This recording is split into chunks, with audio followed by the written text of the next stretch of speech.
یہ میرے مصطفیٰ کریم صلی اللہ تعالی علیہ وسلم کے سچے اور اچھے دین کی ہمیشہ سے یہ تاریخ رہی ہے. جب جب باطل طاقتیں، باطل قوتیں اپنی پوری قوت لگا دیتی ہیں، تب اسلام اور بلندی سے بڑھتا چلا جاتا ہے.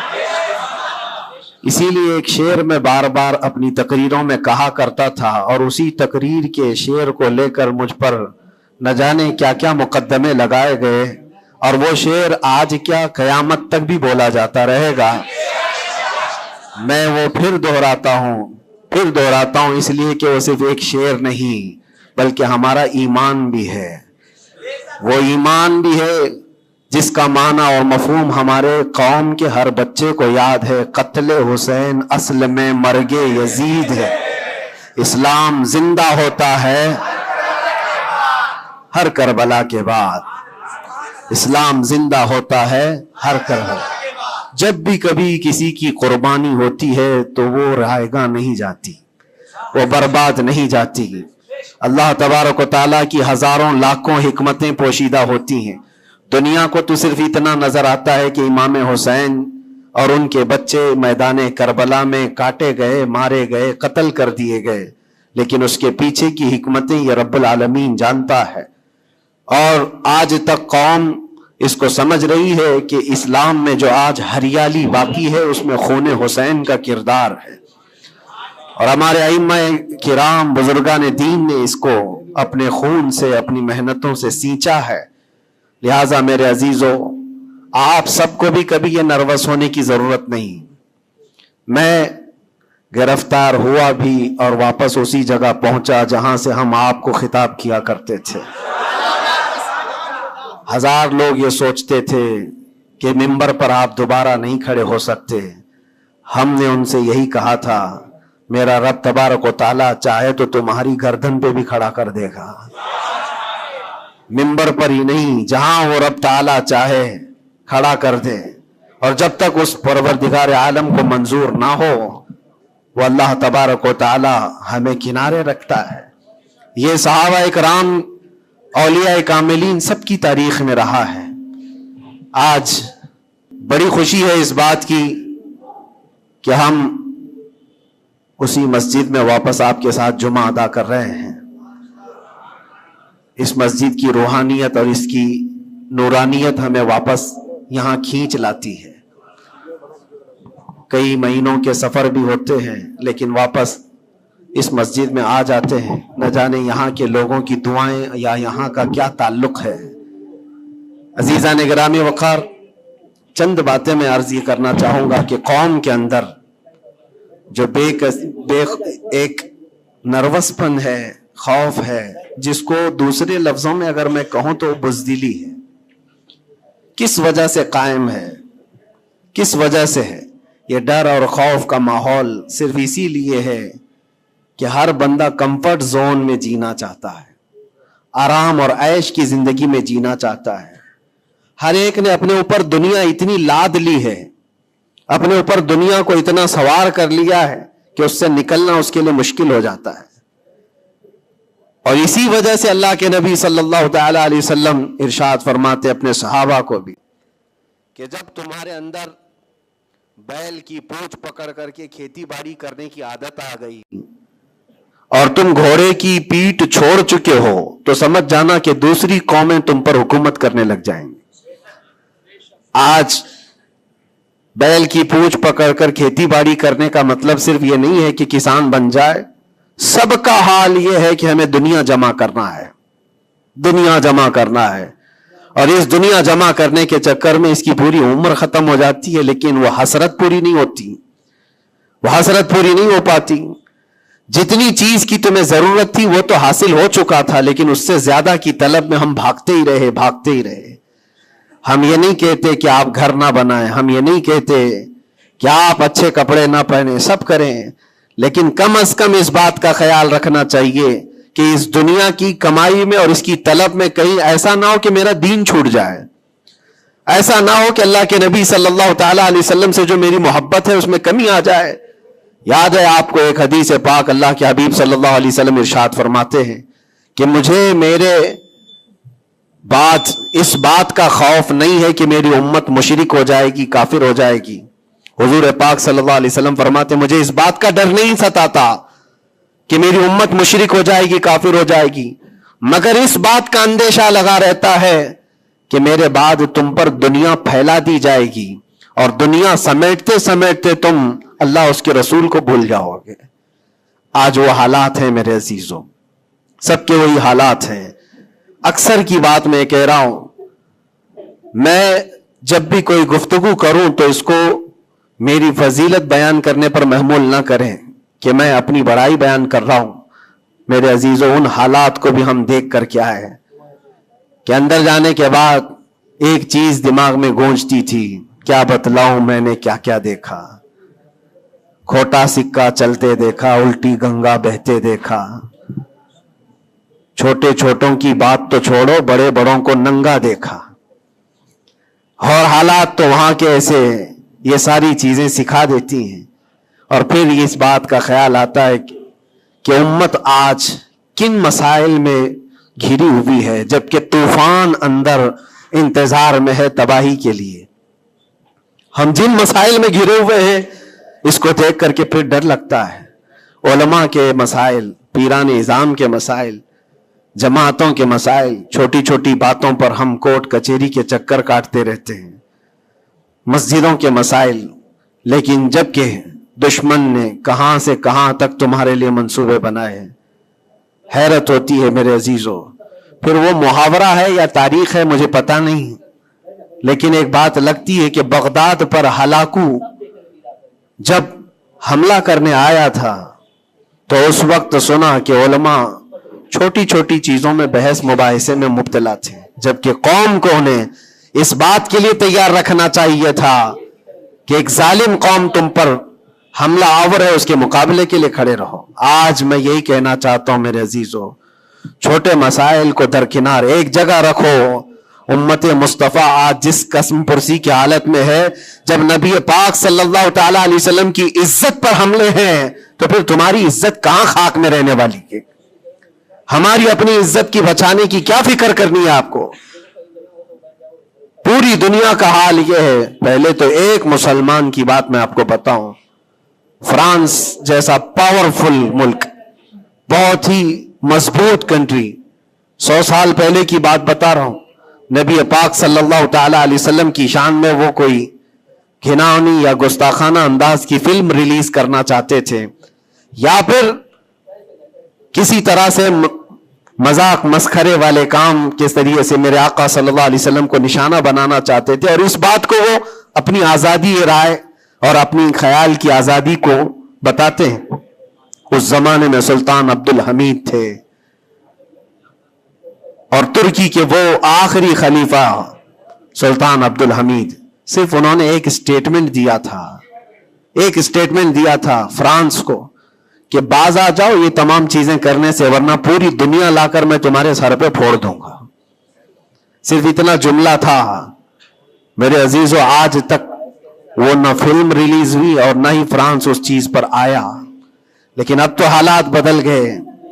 اب تو حالات ایسے بدلے کہ ہزاروں نہیں، لاکھوں نہیں، کروڑوں کی تعداد میں ہم موجود ہیں. اور پھر اسلامی ممالک کے نام پر پوری دنیا میں کتنے ملک ہیں؟ 57 ممالک اسلامی کہلاتے ہیں. لیکن کس کو فکر ہے میرے مصطفیٰ کریم صلی اللہ تعالی علیہ وسلم کی عزت پر جب حملے ہوتے ہیں؟ اور یہ تمام حالات جب اپنا درد کا میں اظہار کرتا ہوں تو پھر لوگوں کو یہ لگتا ہے کہ یہ بھڑکاتے ہیں، اکساتے ہیں. میرے عزیزوں، میں چاہتا ہوں کہ قوم اصل مسائل کو سمجھے. جو اصل مسائل ہیں ان کو سمجھو، فرض کو دیکھو، نفل کی طرف نہیں. پہلے تم پر جو فرض ہے اس کے لیے کھڑے ہو جاؤ. آج قوم کی بکھراؤ کو بھی دیکھتا ہوں تو ایک حدیث پاک میں آپ کے سامنے رکھتا ہوں. اللہ کے نبی صلی اللہ علیہ وسلم سے پوچھا گیا دین کیا ہے؟ میرے آقا صلی اللہ علیہ وسلم فرماتے ہیں الدین النصیحہ. دین خیر خواہی کرنے کا نام ہے، ہر ایک کے ساتھ اچھا برتاؤ. پھر پوچھا قلنا لمن یا رسول اللہ صلی اللہ علیہ وسلم، اے اللہ کے رسول کس کے لیے خیر خواہی کرنے کا نام دین ہے؟ اللہ کے رسول صلی اللہ علیہ وسلم فرماتے ہیں للہ ولی کتابہ ولی رسولہ وللائمۃ المسلمین وعامتہم، اللہ کے لیے، اس کی کتاب کے لیے، اس کے رسولوں کے لیے، اور مسلمانوں کے جو امام ہیں یا ان کے حاکم ہیں، ان کے لیڈر ہیں، ان کے لیے، اور تمام مسلمانوں کے لیے اچھائی کا ارادہ کرنا، بھلائی کا ارادہ کرنا، اسی کا نام دین ہے۔ دین کو اللہ کے نبی صلی اللہ تعالی علیہ وسلم نے ان تمام چیزوں کے ساتھ لگا کر کے آپ کو بیان فرمایا، اور آج میں اس میں سے ایک ٹکڑا ہی اگر بیان کروں کہ الدین النصیحہ لأئمۃ المسلمین وعامتہم، مسلمانوں کے امام، مسلمانوں کے جو لیڈر ہیں ان کے لیے اور عام مسلمانوں کے لیے خیر خواہی کرنے کا نام دین ہے۔ اور آج میرے عزیزو اس بات کی بہت زیادہ ضرورت ہے، بہت زیادہ ضرورت ہے۔ اجتماعی طور پر سب دیکھیں کہ ہمارا مفاد کس میں ہے، امت کا کام کس میں ہو سکتا ہے۔ اور ایک حدیث میرے آقا صلی اللہ علیہ وسلم فرماتے ہیں من اصبح ولم یہتم، حضور اکرم صلی اللہ علیہ وسلم فرماتے ہیں من لم یہتم بامرنا فلیس منا، جو اس حال میں صبح کیا کہ میری امت کا خیال نہیں کیا، حضور فرماتے وہ ہم میں سے نہیں ہے، وہ ہم میں سے نہیں ہے۔ کتنی صبح ایسی ہوتی ہیں جو تم صبح اٹھ کر کے سوچتے ہو کہ امت کا کیا ہونا ہے۔ یا آقا کریم صلی اللہ علیہ وسلم فرماتے ہیں جس نے میری امت کا خیال نہیں کیا وہ مجھ میں سے نہیں ہے، وہ ہم میں سے نہیں ہے۔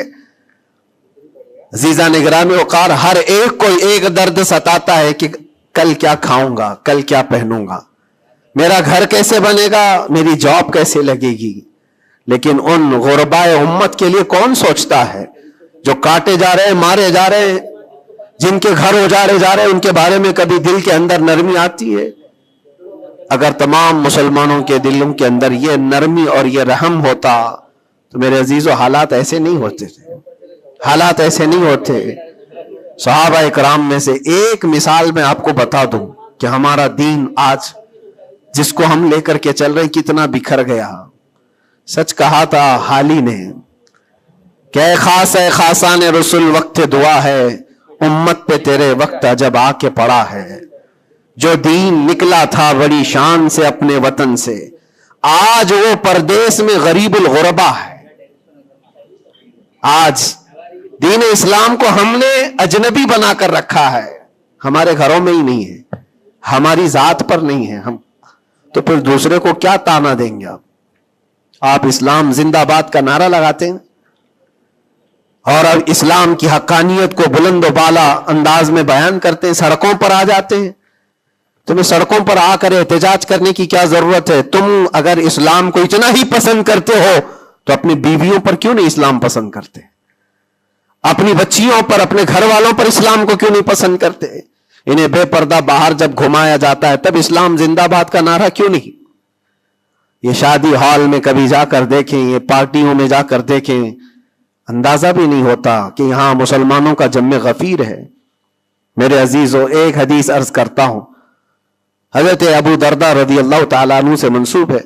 حضرت عمر فاروق رضی اللہ تعالیٰ عنہ کا زمانہ خلافت ہے اور عادل کے وہ بادشاہ ہیں، بیٹھے ہوئے تھے، ایک شخص کو پکڑ کر لایا گیا عدالت میں، کہا گیا کہ اس نے قرض لیا ہے اور یہ دیتا نہیں ہے۔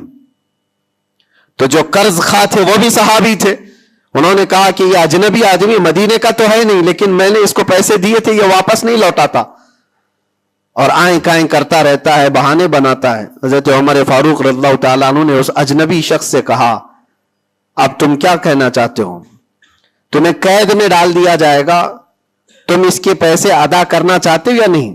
اس نے کہا مجھے 2 دن کی مہلت چاہیے، میں جاؤں گا اور لا کر کے واپس اس کی رقم ادا کر دوں گا جو مجھ سے تقاضا کر رہے۔ حضرت عمر نے کہا کہ تو جائے گا یہاں سے چھوڑ کر اور واپس آئے گا نہیں آئے گا اس کا کیا بھروسہ؟ کوئی ہے تیری جو ضمانت لے گا؟ یہاں پر کورٹ بھی جب ہمیں بیل لیتی ہے تو ایک ضامن کھڑا کرتی ہے کہ اس کی ضمانت کون لیتا ہے، تو یہ تو پرانا دستور ہے۔ آپ نے پوچھا کوئی ہے تیری ضمانت لے گا؟ اگر تو نہیں آئے گا تو ہم اس کو پکڑیں گے۔ اس نے مجمع میں دیکھا کوئی اس کی پہچان والا تو ہے نہیں، تھا تو یہ مسلمان، لیکن اس کے گہرے تعلقات کسی سے ہے نہیں. نظر ڈالا، اس نے کہا میں کسی کو پہچانتا نہیں اس میں سے، اور کون میری ضمانت لے گا؟ صحابہ اکرام بیٹھے ہوئے تھے، سب تو جانتے ہیں کہ ایک اجنبی ہے، اور بھاگ گیا تو آئے گا نہیں. لیکن اس کے باوجود ایک صحابی ہیں حضرت ابو درداء، کھڑے ہوتے ہیں، کہتے ہیں امیر المومنین میں اس کی ضمانت لیتا ہوں، میں اس کی ضمانت دیتا ہوں.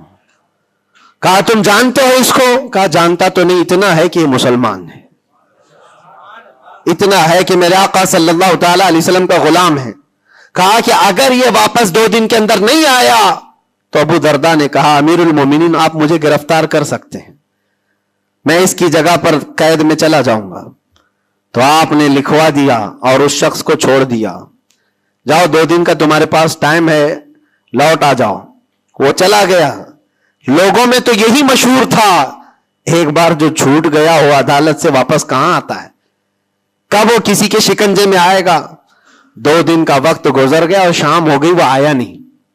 مغرب کا وقت تھا، اس سے پہلے امیر المومنین نے کہلا بھیجا کہ ابو درداء سے کہو کہ اپنی گرفتاری دے دے. جس کی وہ ضمانت لیا تھا وہ آیا نہیں ہے. عدالت پھر سے لگی. قرض خواہ جنہوں نے قرض دیا تھا وہ بھی تھے، اور حضرت ابو درداء کو لایا گیا. کہا کہ میں تیار ہوں. وہ نہیں آیا، لیکن ابھی عدالت ختم ہونے سے پہلے دیکھا کہ وہ شخص واپس لوٹ آیا، مال بھی لے کر کے آیا، اور کہا کہ امیر المومنین مجھے تاخیر ہو گئی، میں معافی چاہتا ہوں، راستہ ایسا تھا ویسا تھا، لیکن میں لوٹ آیا اور جس کی امانت ہے وہ واپس کرتا ہوں. حضرت عمر فاروق رضی اللہ تعالیٰ عنہ نے فرمایا ٹھیک ہے، جس کا قرض ہے، جس کے تم نے لیے تھے اس کو لوٹا دو. اس نے جب وہ قرض خواہ جو صحابی تھے ان کو لوٹانے کی بات کی کہ آپ کی امانت آپ لے لیں، تو وہ کھڑے ہوئے اور کہا کہ میں معاف کر دیتا ہوں، جو تو نے لیا تھا اس کو میں نے معاف کر دیا، جاؤ. تو حضرت عمر فاروق رضی اللہ تعالیٰ عنہ فرماتے ہیں کہ پھر یہ مجلس دیکھی تو اس اجنبی شخص سے پوچھا تو چاہتا تو بھاگ جاتا، تو چھوڑ کر چلا جاتا، واپس نہیں آتا تو کون پکڑ کر لاتا؟ تو کس علاقے کا ہے یا کہاں جاتا؟ واپس کیوں آیا؟ جانتے ہو اس نے کیا جواب دیا؟ امیر المومنین آپ سچ کہہ رہے ہیں، میں ایسی جگہ چلا جاتا جہاں سے لوگ مجھے پکڑ کر نہ لاتے، تھوڑی سی رقم ضرور تھی، میں بچا کر کے چلا جاتا، لیکن دل میں یہ خیال آیا کل کو دنیا یہ کہے گی رسول اللہ کے غلام دھوکے باز ہوتے ہیں، کہیں اللہ کے نبی صلی اللہ تعالی علیہ وسلم کے اوپر کوئی انگلی نہ اٹھائے کہ حضور کا غلام ایک مسلمان دھوکہ دیتا ہے. اس لیے میں واپس لوٹ آیا. میرے لیے دنیا حقیر ہے، میرے مصطفیٰ کی نسبت بہت بلند ہے. امیر المومنین نے ابو درداء سے پوچھا کہ اے ابو درداء، تم ایک اجنبی شخص کی ضمانت لینے کو تیار ہو گئے، تمہارے اندر کیا جذبہ آ گیا ایسا؟ ابو درداء نے کہا امیر المومنین میں نے دیکھا یہاں پر حالات ایسے کہ اس کو پہچاننے والا کوئی نہیں، اور اگر ہم میں سے کوئی بھی نہیں اٹھتا تو یہ شخص اور اس کے بعد آنے والی قوم یہ کہتی حضور پاک صلی اللہ علیہ وسلم کے غلاموں میں مدد کرنے کا جذبہ ختم ہو گیا ہے، نبی پاک صلی اللہ تعالی علیہ وسلم کے غلاموں میں مدد کرنے کا جذبہ چلا گیا. کوئی اگر یہ تانا مارتا، اس لیے میں کھڑا ہو گیا. زیادہ سے زیادہ کیا ہوتا کہ میں قید میں چلا جاتا، لیکن میرے نبی کی ذات پر کوئی انگلی تو نہیں اٹھا سکتا. حضرت امیر المومنین نے اس صحابی سے پوچھا تم نے قرضہ معاف کیوں کر دیا؟ اور عدالت میں مقدمہ کیا تھا، معاف کرنا تھا تو پہلے کر دیتے. آپ نے کہا کہ میں اس کو پہلے پہچانتا نہیں تھا، لیکن یہ جب 2 دن کا موقع لے کر گیا بھی اور واپس لوٹ آیا بھی تو امیر المومنین میرا تو یہ حق بنتا ہے کہ میں اس مسلمان کا قرض معاف کر دوں. اس لیے کہ میرے دل میں بھی یہ خیال آیا کہ اگر میں معاف نہ کرتا تو کل کو دنیا یہ کہتی کہ رسول اللہ کے غلاموں میں معاف کرنے کا جذبہ بھی چلا گیا. یہ ہے پورا دین، یہ ہے پورا دین. ایک دوسرے کو معاف کرنے کا جذبہ، ایک دوسرے کی مدد کرنے کا جذبہ، اور وعدے کو مکمل کرنے کا جذبہ. یہ کل ملا کر کے دین بنتا ہے۔ عزیزان گرامی وقار، آج جن حالات سے ہم گزر رہے ہیں، ہمارے درمیان نفرتوں کی دیواریں کھڑی ہیں، ایک دوسرے کو سلام کرنے سے بھی کتراتے ہیں، جبکہ مسجد کی صفوں میں شانے سے شانہ لگا کر کھڑے ہوتے ہیں۔ پھر وہ کون سا جذبہ ہے جو مر گیا ہے یا ختم ہونے کو آ گیا ہے؟ زندہ کرو۔ ہم اس نبی پاک صلی اللہ تعالی علیہ وسلم کی امت میں ہیں، اس نبی پاک صلی اللہ تعالی علیہ وسلم کی امت ہے جہاں ہماری جان جا رہی ہو لیکن میرے پڑوس میں کوئی پیاسا ہو تو ہم پانی نہ پی کر اسے پانی پلا دیتے ہیں۔ ہماری یہ تاریخ رہی ہے کہ نہیں رہی ہے؟ صحابہ اکرام کی یہ تاریخ ہے۔ مدینہ طیبہ کو جا کر دیکھ لینا، نبی پاک صلی اللہ تعالی علیہ وسلم کے اس پاک زندگی میں ایسا بھی تھا کہ ایک صحابی کے گھر گوشت کا تحفہ آیا، بھنا ہوا گوشت تھا، کسی نے دیا، انہوں نے یہ سوچ کر کے بغل میں دے دیا مجھ سے زیادہ بھوکے میرے پڑوسی ہیں، پڑوسی نے یہ سوچا مجھ سے زیادہ میرا پڑوسی بھوکا ہے، وہ گوشت کی بھنی ہوئی سری بکری کی مدینے میں ایک رات میں سب گھروں میں گھومتی گھومتی اسی پہلے صحابی کے گھر آ گئی۔ ہر ایک کو یہ خیال تھا مجھ سے زیادہ حق اس کا ہے، ہر ایک کو یہ خیال تھا مجھ سے زیادہ اس کا حق ہے۔ عزیزان گرامی وقار، آج جو حالات ہیں وہ بہت بدلے ہوئے لگتے ہیں، بہت بدلے ہوئے لگتے ہیں کہ ہر ایک کو یہ لگتا ہے سب سے زیادہ حقدار میں ہوں، مجھ پر ہی رحم ہونا چاہیے، میری مدد ہونی چاہیے، دوسرے کی ہو یا نہ ہو۔ یہ تمام باتیں صرف اس لیے کہہ رہا ہوں کہ ائمۃ المسلمین اور عامتہم جو حدیث پاک میں آیا ہے، مسلمانوں کے امام، مسلمانوں کے لیڈر، ان کے بارے میں خیر خواہی کرنا یہ بھی دین ہے۔ اور آج تو جن حالات کو دیکھ رہے ہیں ہم، الیکشن کا ماحول ہے، ہر ایک کی نظر لوگوں کے صرف ووٹ پر لگی ہوئی ہے، اور پھر اس کے بعد پتہ نہیں 5 سال تک تو ڈھونڈتے رہو، پتہ بھی نہیں ملتا۔ لیکن ان حالات میں مسلمانوں کو یہ چاہیے کہ وہ اپنے حق رائے دہی کا پورا استعمال کریں۔ تمہارے کچھ حقوق ہوتے ہیں، تمہارے بھی کچھ مطالبے ہونے چاہیے۔ ہر قوم آج ووٹ دینے سے پہلے اپنے مطالبے رکھتی ہے کہ ہمارے محلہ بڑا خستہ حال ہے، اس کی گٹر بنا دو، اس کے فلاں کر دو، بجلی پانی صحیح کر دو۔ یہ ضروریات زندگی کے مطالبے تو رکھتی ہی ہے، مسلمانوں کے مطالبے کہاں چلے گئے؟ ہمارے حقوق کے بارے میں کبھی بات کیوں نہیں رکھی جاتی؟ اسی لیے میرے عزیزو، میرا مشن تو صرف اتنا ہے، ہمارا لیڈر وہی ہے جو ناموس رسالت کے لیے کھڑا رہتا ہے۔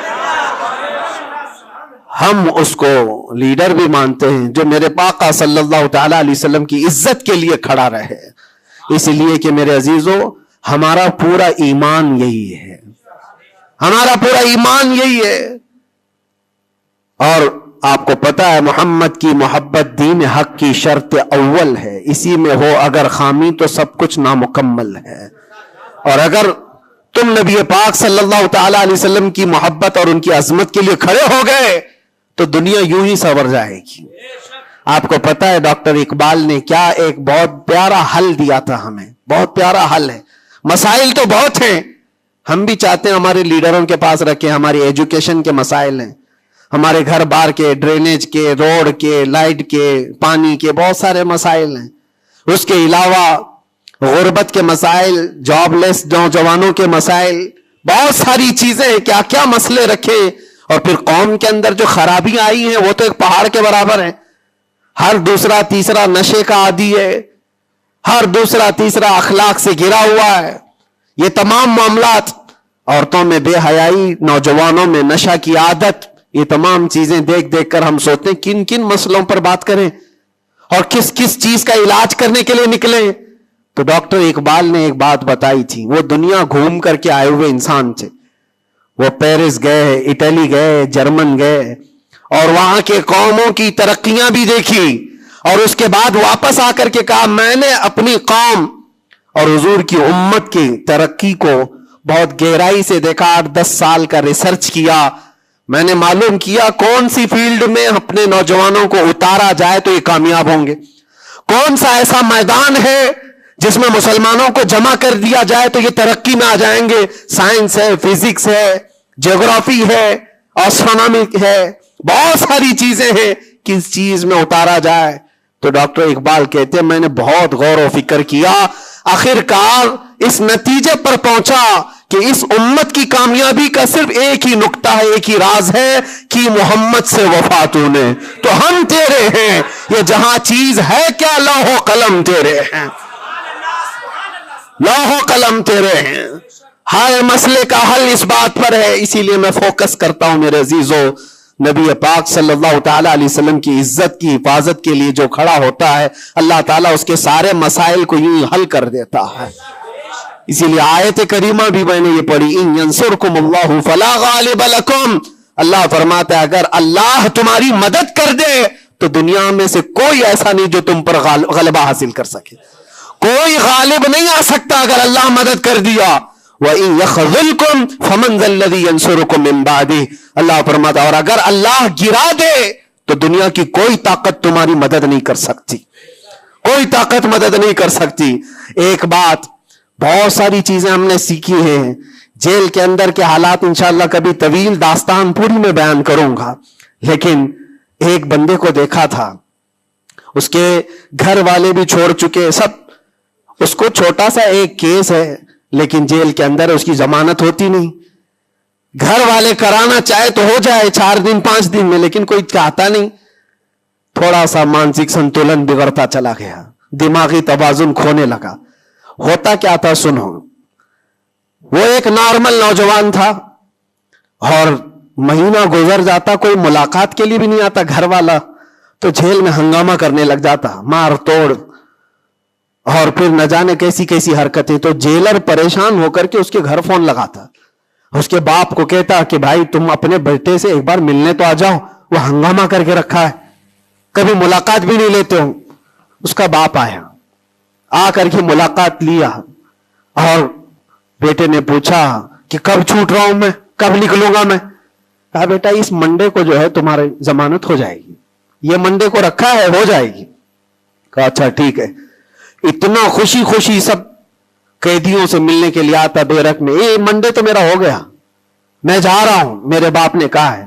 منڈے آتا، ٹیوزڈے آتا، وینسڈے آتا، سب چلا جاتا، ختم۔ پھر 10-15 دن گزر جاتے، باپ بھی نہیں آتا، بھائی بھی نہیں آتا، اور پھر مہینہ گزرنے کو آتا، پھر اس کا دماغی توازن بگڑنے لگتا، پھر ہنگامہ کرتا، پھر جیلر فون کر کے بلاتا باپ سے کہ ملنے کیوں نہیں آتے ہو؟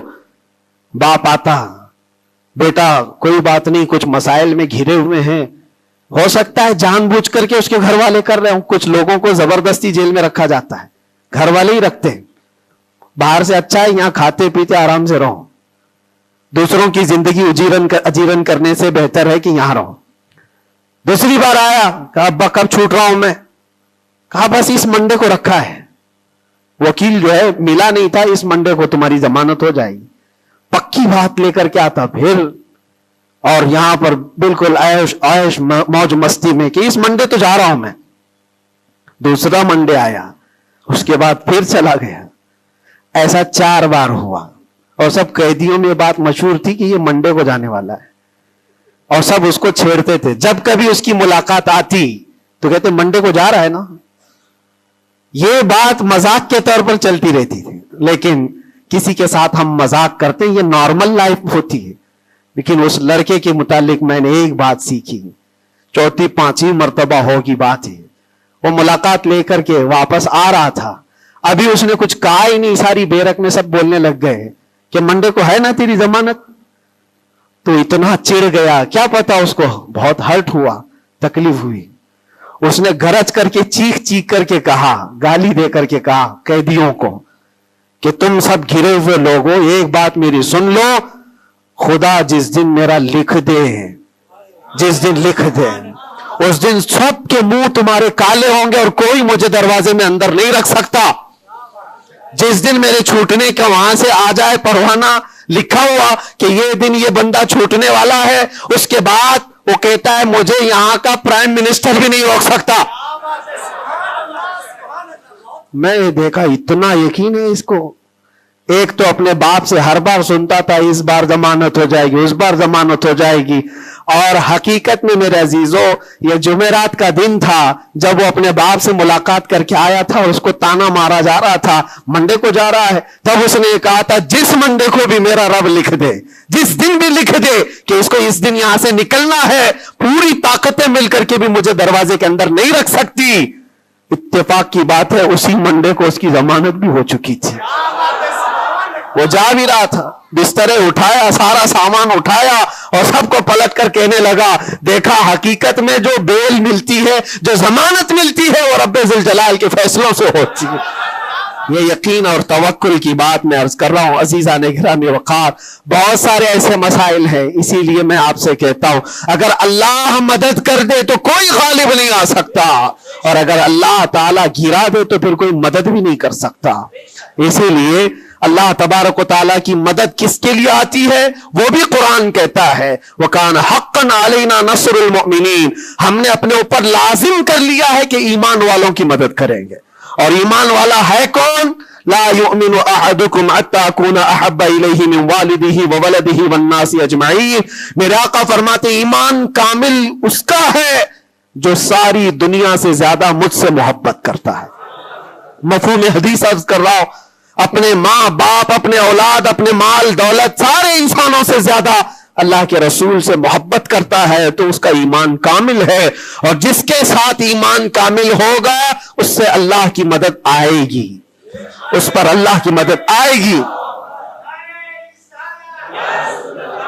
میرے عزیزو بظاہر حالات اگر کسی کے ساتھ خراب ہو جائیں تو یہ مت سمجھ جانا، میں اکثر ایک بات محسوس کرتا تھا کہ ظالموں نے جس انداز میں بے قصور لوگوں کو بھی قید کیا اور ہمیں بھی زبردستی جن حالات سے گزارا گیا، پھر کبھی عرض کروں گا انسانی فطرت ہے، کبھی کبھار بکھر جاتے ہیں، تقاضا بشریت کے اعتبار سے گھبراہٹ تو ہمیں بھی ہوتی تھی، پھر تاریخ یاد آتی میں پہلا تھوڑی نہ ہوں۔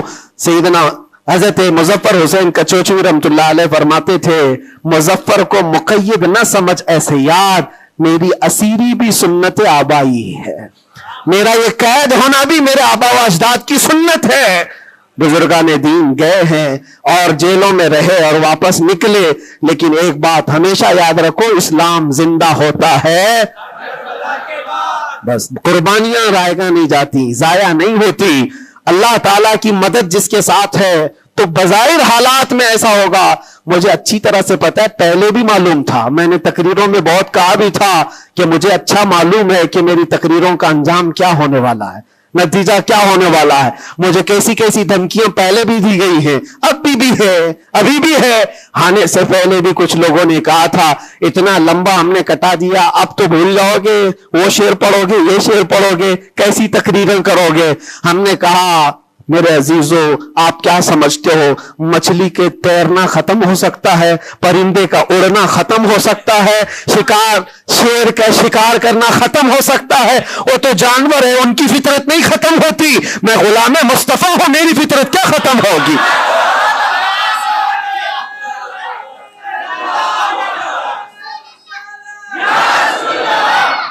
میں غلام مصطفیٰ ہوں، حق بات بولنا میری فطرت ہے، اور ہم اپنی فطرت سے بغاوت نہیں کرتے، اور یہ 8 مہینے نہیں 8 سال بھی رہے اس کے بعد نکالیں ہم وہی بات کہیں گے جو میرے مصطفیٰ کی عزت کی بات ہوگی۔ عزیزان گرامی وقار، حالات بظاہر کچھ دنوں کے لیے ہوتے ہیں، امام احمد بن حنبل پر تو 1500 کے قریب نہیں 300 کے قریب کوڑے لگائے گئے تھے۔ 300 کوڑے کس کو کہتے ہیں؟ انسان مر جاتا ہے۔ وہ امام احمد بن حنبل 5 لاکھ حدیثوں کے حافظ، لیکن جمے رہے، ڈٹے رہے، نہ کبھی ان کا عزم ختم ہوا، نہ حوصلہ ختم ہوا۔ ائمہ اعظام کو یہ تمام چیزیں گزرنی پڑی ہیں۔ امام اعظم ابو حنیفہ رحمۃ اللہ تعالی علیہ جیل میں تو انتقال ہو گیا، جیل میں انتقال ہو گیا اس امام کی جس کو کروڑوں آج فالو کرتے ہیں۔ عزیزان گرامی وقار، ایک بات یہ سمجھ کر کے چلو، مصیبتیں آئیں گی لیکن اللہ کی مدد بھی آئے گی۔ ہاں، ہر اندھیرے کے بعد اجالا ہوتا ہے۔ ان مع العسر یسرا، اللہ قرآن میں فرماتا ہے ہر تکلیف کے بعد آسانی ہے، ہر تکلیف کے بعد آسانی ہے۔ اور میں تو ذہن میں یہ پریپیئر کر کے رکھا تھا، ذہن میں دماغ میں یہ بات بٹھا کر رکھا تھا، آزاد ہونا نہ ہونا یہ اللہ کی مرضی پر ہے، لیکن اگر مر کر کے میری لاش بھی باہر آتی تب بھی مجھے اس بات کا اطمینان تھا جو بات ہمیں کہنی تھی وہ ہم کہہ چکے۔ انشاءاللہ رب تبارک و تعالی ہماری ان باتوں کو بچوں تک یہ محفوظ بھی کرائے گا۔ اور مجھے تو باہر کی خبریں زیادہ نہیں ملتی تھی کہ یہاں لوگوں کے دلوں میں کیا جذبات ہیں، بچوں کے دلوں میں کیا جذبات ہیں، لیکن قیدی جب جاتے تھے چھٹی پر 4 دن 5 دن اور واپس آتے تو یہی کہتے ڈسکس تو ہمارا کچھ نہیں ہوتا، آپ کے بارے میں ہمارا خاندان پوچھتا رہتا ہے۔ جیل میں آپ ہیں، فون کرو تو لوگ ہمارے متعلق پوچھتے رہتے۔ پھر دل میں یہ احساس ہوتا تھا، اور جیل میں بھی دیکھتا ایک ایسا بھی لڑکا تھا چین سنیپر، چین کھینچتا اور چوری کرتا واپس آتا، لیکن ایسا ڈھیٹ آدمی تھا، ایسا ڈھیٹ، میدان میں کھڑے ہو جائے، سارے قیدیوں کے سامنے کھڑے ہو جائے اور پھر ہر دن ایک بات اتنی بول کر کے ہی جاتا، صرف اتنی بول کر کے جانا، اس کی عادت سی ہو گئی تھی۔ ہم دیکھتے رہے، باہر بھی یہی منظر ہے، اندر بھی یہی منظر ہے۔ تم کسی کی زبان کو بند کرنا چاہو، ختم کرنا چاہو تو ایسا نہیں ہوتا۔ اللہ تبارک و تعالیٰ جس چیز کو چاہے ہر جگہ پھیلا دیتا ہے۔ پھر یہ احساس ہوا میرے عزیزوں، تبلیغ اسلام صرف ہم ذریعہ ہوتے ہیں پہنچانا، میرے رب کی شان ہے، میرے رب کی شان ہے۔ اور حقیقت میں آپ کو بتاؤں، دلوں کو اپنی طرف مائل کرنا یہ ہم میں سے کسی کے اندر طاقت نہیں ہے۔ آج ہزاروں لاکھوں جو مجھے سننا چاہتے ہیں، اس میں بظاہر میرا کوئی کمال نہیں، بات ان کی کرو اور ہر دل پہ راج کرو، ان کی بات کرو۔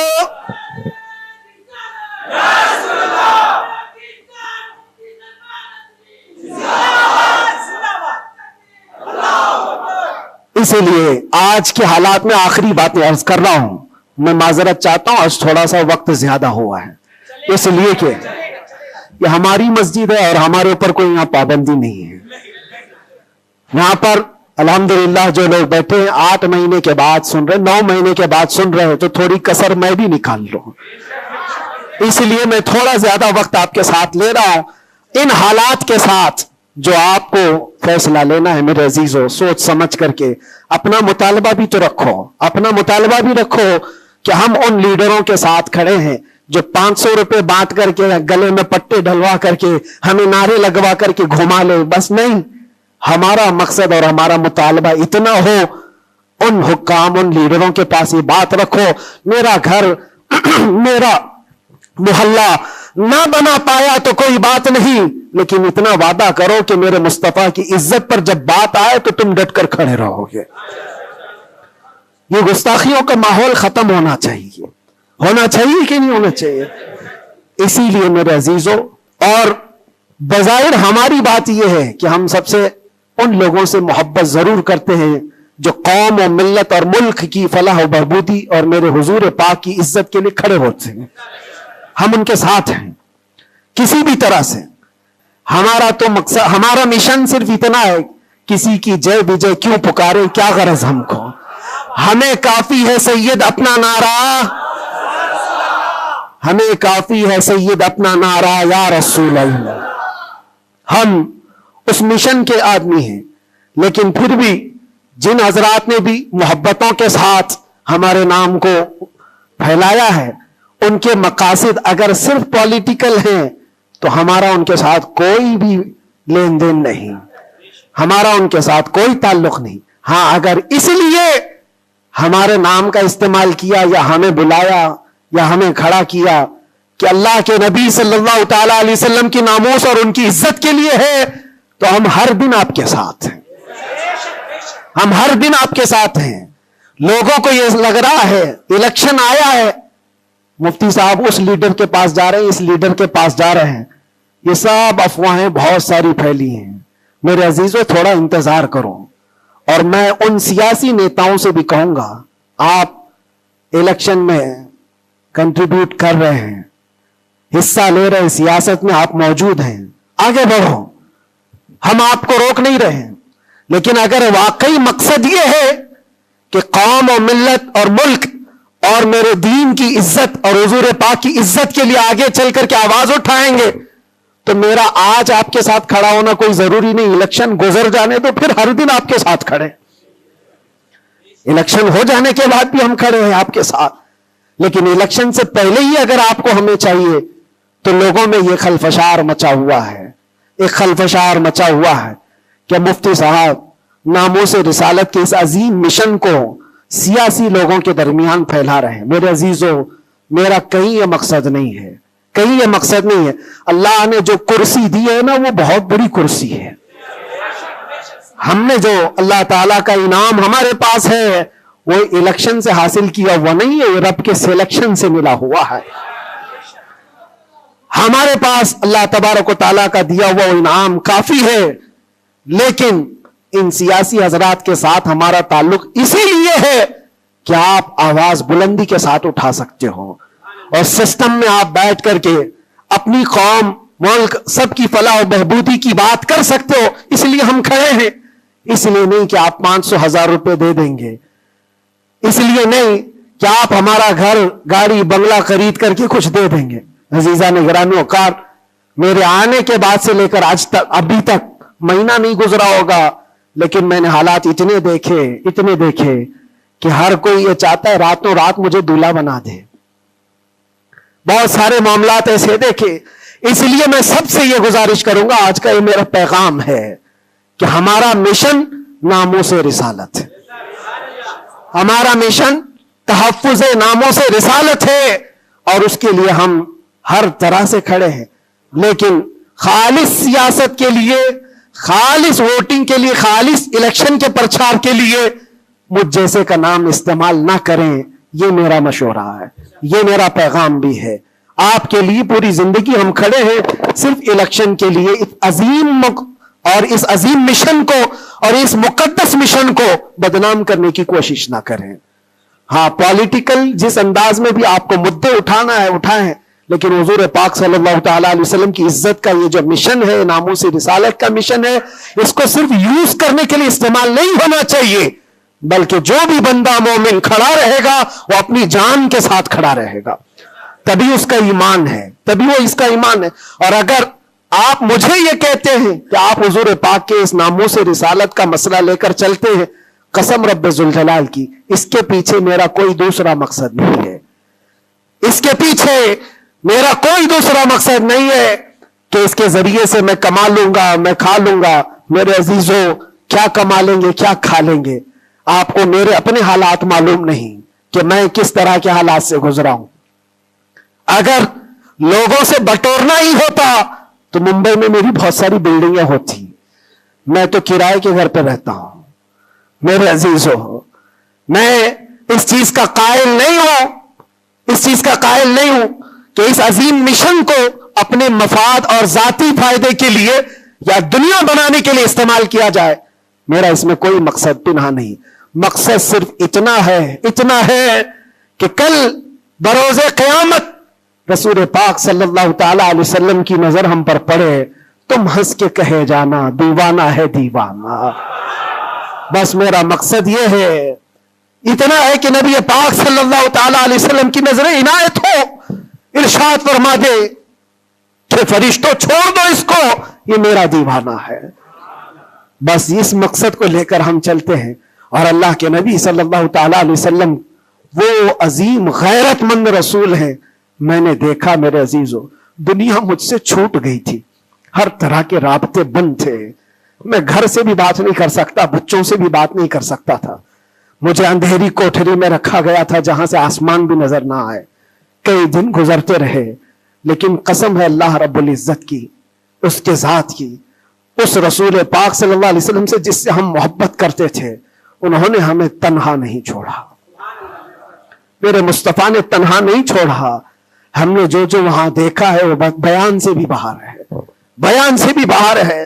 کسی دن نہ پھسلنے دیا, کسی دن نہ بہکنے دیا, کسی دن نہ ٹوٹنے دیا. جس طرح مضبوطی کے ساتھ کھڑے تھے باہر اسی طرح کھڑے رہے, ورنہ تنہا رہتے رہتے وہاں پر آدمی ڈپریشن کے شکار میں پاگل ہو جاتے. پاگلوں کا پورا ایک یاد بنا ہوا ہے. لوگ اپنے ذہنی دن اور توازن کھو چکے ہیں. پیشاب پخانے ان کے کپڑوں میں ہونے لگتے ہیں. پاگلوں کا یاد ہے لیکن ان کو حکومت چھوڑتی نہیں ہے. جو جیل میں پاگل ہو گئے ان کے لیے بھی ایک یاد ہے. ایسے کتنے لوگ ہیں ان کو دیکھ کر گھبراہٹ تو ہوتی تھی لیکن پھر تنہائی میں جب میرے مصطفیٰ کریم صلی اللہ علیہ وسلم کو یاد کرتے ہیں تو پھر وہ اپنے چہرے جمال جہاں آرا سے جو مشرف کرتے, جو انعامات دیتے تھے وہ میرے لیے کافی ہے. اس کے بعد پھر کسی چیز کی حاجت نہیں ہوتی تھی. پھر وہ صحابہ کی بات یاد آتی تھی, وہ صحابہ کی بات یاد آتی. ایک خاتون مدینے کی جنگ احد میں جن کے باپ شہید ہو گئے, جن کا بھائی شہید ہوا, جن کا شوہر شہید ہوا, بیٹا بھی شہید ہوا, ایک جنگ میں 4 لوگ شہید ہوئے. وہ عورت کہتی ہے مجھے ایک بار رسول اللہ کو دکھا تو دو, میرے آقا سلامت ہے یا نہیں. وہ کہتے ہیں صحابہ کہ ہاں وہ سلامت ہے. وہ خاتون میرے مصطفیٰ کے چہرے کو دیکھتی ہے اور اس کے بعد کہتی ہے کل مصیبت بعدک جلل یا رسول اللہ, اے اللہ کے رسول آپ کے ہوتے ہوئے ہر مصیبت ہلکی ہے. آپ اگر سلامت ہیں تو ہر مصیبت چھوٹی ہے. اسی لیے ان کا یہ نعرہ تھا صحابہ کا, ہر ستم ہر ظلم گوارا ہے, ہر ستم ہر ظلم گوارا ہے یا رسول اللہ, بس ایک بار تو کہہ دے کہ تو ہمارا ہے, ایک بار تم کہہ دو کہ تو ہمارا ہے, ہر ستم ہر ظلم ہمیں گوارا ہے. اللہ کریم ہم سب کو حضور پاک کی محبت میں جینے مرنے کی توفیق عطا فرمائے. اللہ کریم ہمیں آخری سانس تک اس مشن پر قائم و دائم رکھے. ظالموں کے ظلم سے, کافروں کے کفر سے, مشرکین کے شرک سے اللہ ہماری حفاظت فرمائے اور ہم سب کو مولا توکل اور یقین کی دولت عطا فرمائے. اور آج کے حالات کے اعتبار سے مولا تعالی ہمیں صحیح طریقے کے حکام نصیب فرمائے اور شریر حاکموں سے اللہ ہم سب کی حفاظت فرمائے. وآخر دعوانا الحمدللہ رب العالمین. السلام علیکم ورحمۃ اللہ وبرکاتہ.